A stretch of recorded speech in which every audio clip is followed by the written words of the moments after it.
So today, I'm going to show you something a little bit different today. So I have these wood trims that I took off of Alexis. This is for my pops' car. And I ordered a set, and the guy said that these were in excellent condition. And if you just look at them like that, yeah, you can't tell. If I don't have my glasses on, even more so, I can't tell. But this is the piece that I'm talking about. This is one of the pieces. And then I have a couple other pieces that are like this. And this one wasn't that bad. Now, I've already sanded this one down and kind of buffed it out by hand. Now, there was a couple of scratches right in here.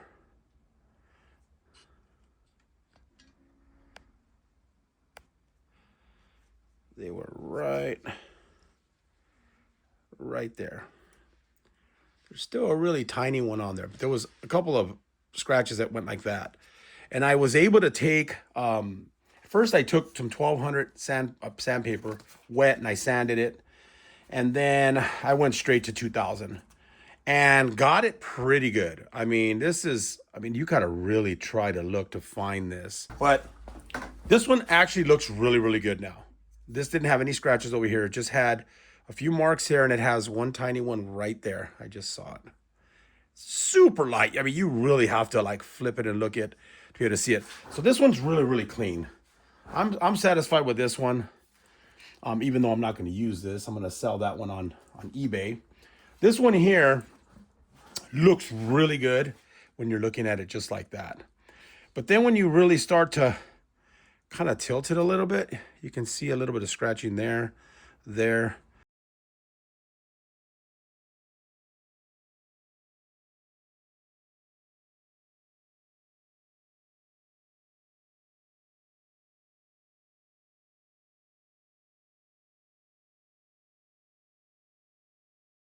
I'm just going to sand the whole thing down.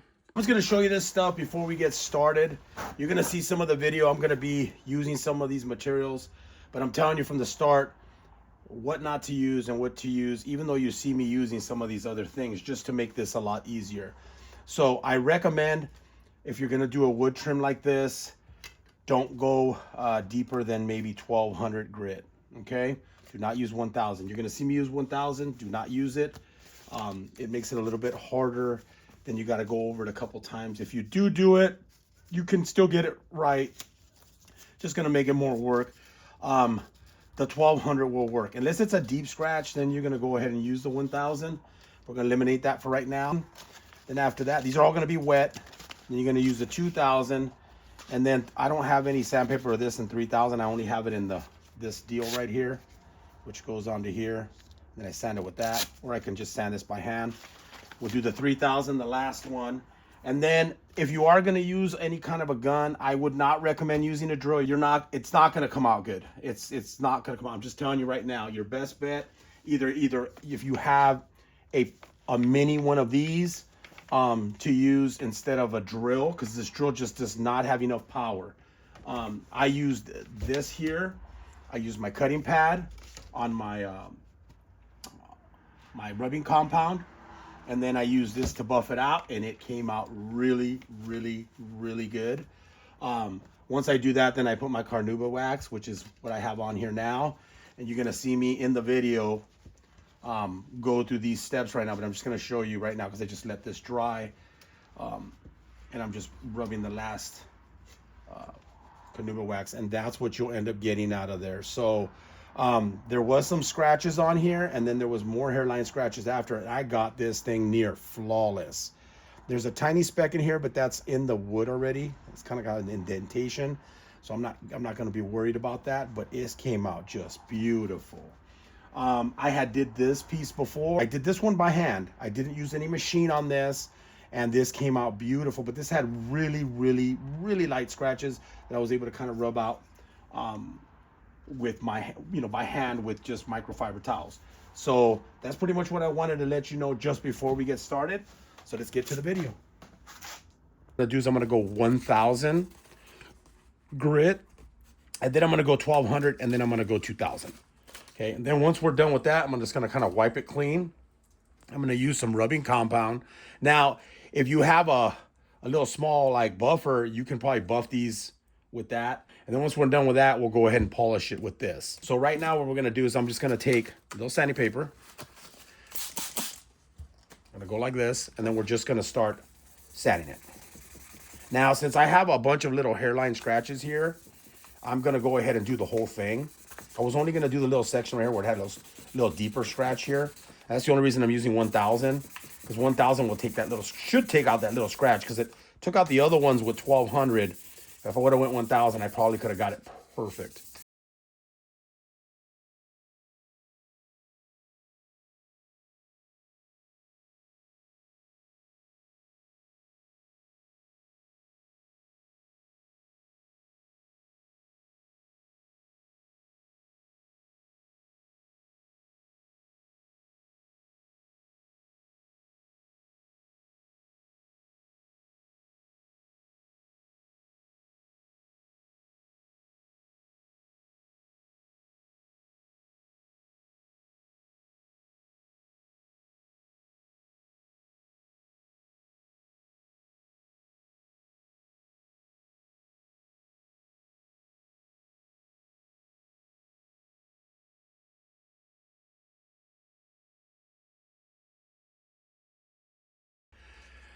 And then this is what we have so far. I can hit it with 3000.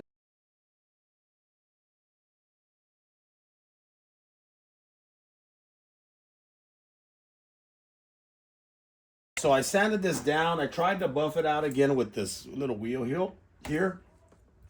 It didn't come out too good. It looks kind of dull. So I'm gonna use my buffer, the one I normally use. I didn't want to have to use this, but this could kind of get a little messy. That's the only reason I don't like using it. And it's a little harder to manipulate with something this small.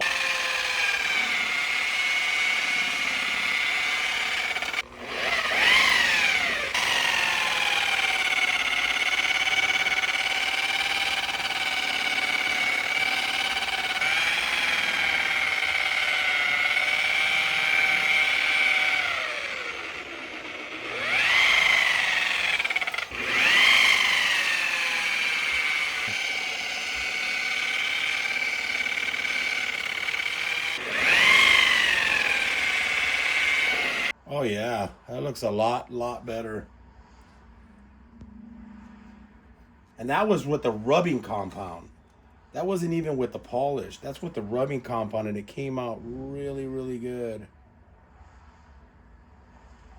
Wow. Okay, so yeah, you do need a bigger machine in order to do this. Let me get my pro polish. Let me change real quick, because this is gonna be a mess. I don't want to mess up my clothes. Yeah, this stuff kind of splats everywhere, so you know, wear some kind of clothes that you don't care are gonna get dirty, your shoes.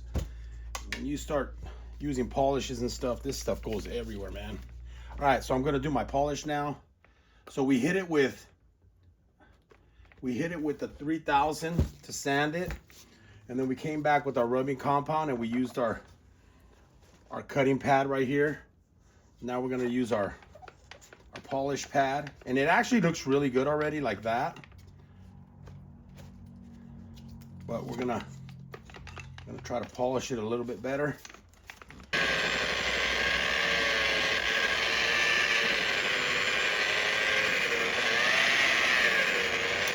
I'm gonna stop right there just so you can see the difference. Notice that right there, from there to there. Flip it to the rest of that. I'm about 1500 RPM. I'm between the 1 and the 2 on my polisher.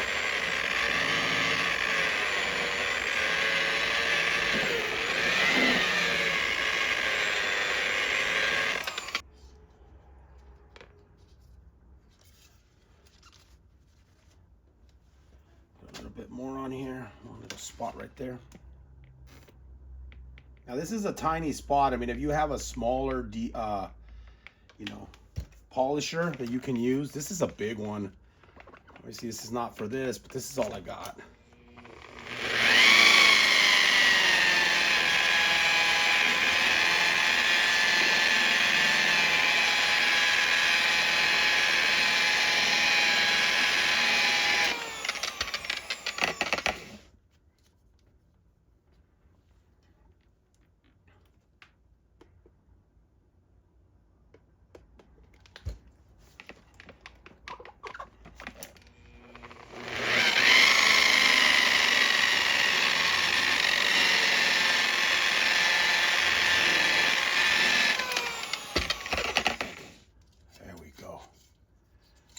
trying to get this part shiny right here. It looks pretty good. Little spot here.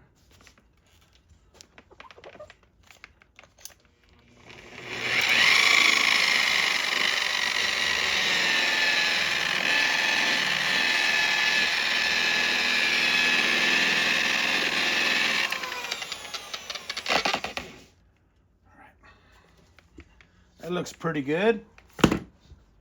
Now what I'll do is I'm just gonna put one light coat by hand.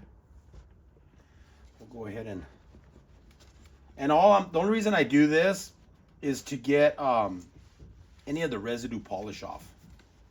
When you put more polish on there, it's actually easier to take it off. There we go. That looks beautiful, man. You could barely see that little tiny mark that was there. The rest of the scratches are completely gone. I mean, not even the hairline scratches, nothing. That 3000 grit really did help. And then the machine really did help. Doing it with the smaller one, unless you have something more powerful, you know, I mean, I know they make them. I'm gonna get one soon. I don't have one right now. That's a good way to go, like that. Now I'm just gonna put my wax on there. Just gonna spread it. None of my pads are clean, so I had to use this. Just takes up a lot more material. I'm gonna leave that for a little bit, let that kind of dry up, and then I'll give it a quick wipe down, and then looks like we'll be done. And lastly, we're going ahead and polish this up after putting our carnauba wax on there, and that's what we have. This thing came out beautiful. No more light scratches. So you are able to polish these out. You know, these are still in really good shape. They just had really light scratches on it. I had already done this one. I didn't use the machine on this one. I did this one by hand. This had super light scratches, so I was able to get that just by sanding them down by hand. I used, I believe, 1200, 2000. I didn't use 3000 on this one, okay? But I did use 3000 on this one. And the reason I did that on this one was because I went down to 1000 and I still had scratches up here. I could see them when I was like looking in the light. And so I was like, man, that's not good. So I went back with, after I was already done, I went back, cleaned it. I went back with 3000, sanded it really, really good. Came back, wiped it down. And then you saw what I did. I went ahead and buffed it out with this machine. Now they do make these in smaller machines that are just as powerful as that, but just easier to control because they're handheld. This one's really heavy, so it's hard to really hold this really small piece, as you noticed in the video. But anyways, this thing came out beautiful, man. So you can refurbish these. If you have any questions, hit me up. I just started doing that. I wanted to see if I can fix some of these that were scratched up, and I can. So, you know, if you can use some of this information, that'd be great. So that pretty much does it for today's video, guys. Appreciate it. Like, subscribe, share if you can. If this information was any good for you, comment on it if you want.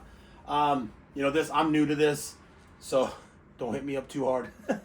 I'm trying to get this. It came out really, really good. I'm actually really happy on the results. I mean, I'm gonna try to find a smaller machine so I don't have to be using this machine, but that's what I have on hand. So, you know, if you guys have any products that you guys have used, you know, hey, send me a message. I'll answer you back. If you have some stuff that works even better than this stuff, because obviously this is for car paint and stuff like that. I use them for headlight restorations. It works really, really well, and it works for this trim. So anyways, guys, thanks for watching, and have a great day.